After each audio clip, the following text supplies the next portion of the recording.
Hey guys, real excited to show you this new product, Hillsong Studio Impulse Responses. This is a picture of our main Hillsong Studio that we've recorded a bunch of different albums and songs in, including Fresh Wind, their Wake album, the latest Young and Free album.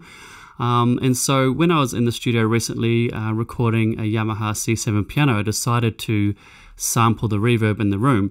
And that's basically what an impulse response is. It's like you've sampled the room, and you can apply that to any audio that you want, whether it's a pre-recorded thing, whether it's a soft synth, whether it's a pad, a lead, a bass. Basically any audio content you can apply this to via a convolution reverb plugin. Now basically every DAW that I know of has a free convolution player in it that you can use. There's a list of all the ones that I know of anyway, convolution players that this product will work with.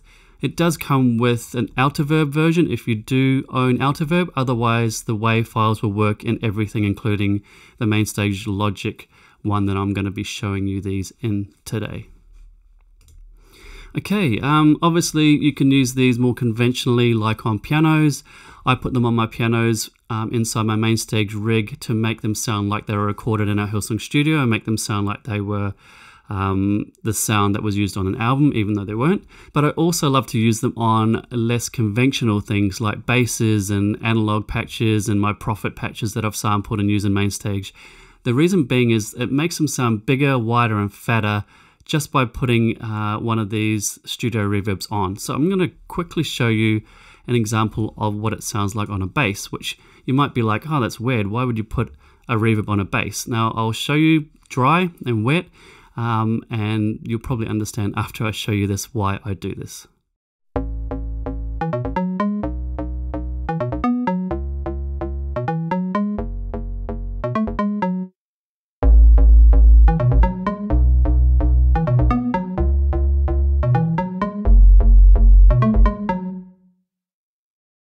As you can hear, it makes it bigger, wider, fatter, just by putting one of these impulse responses in the Space Designer plugin. You can also jump into your convolution player and change things like the length of the reverb.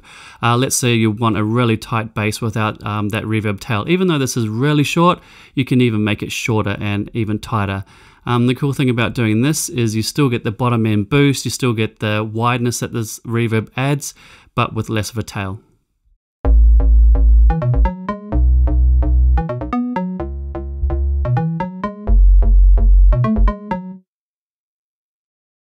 So that's just one other way that you can use this. Just shorten it and just use it just for the bottom end boost and the wideness it adds.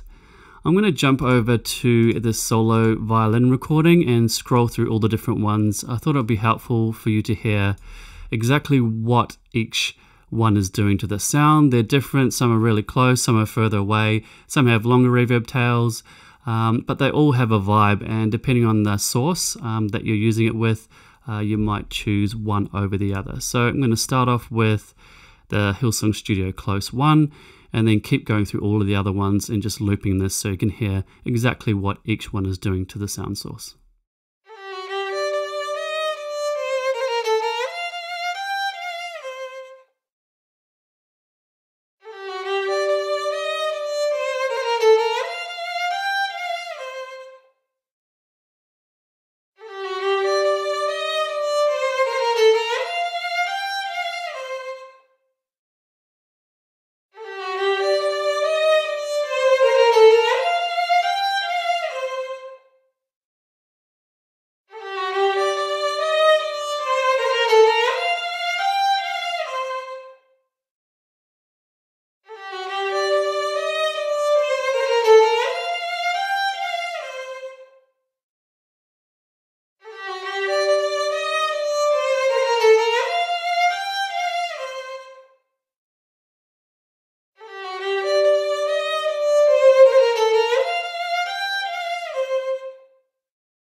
So you can hear there how everyone has a unique character. Some are longer, some are shorter.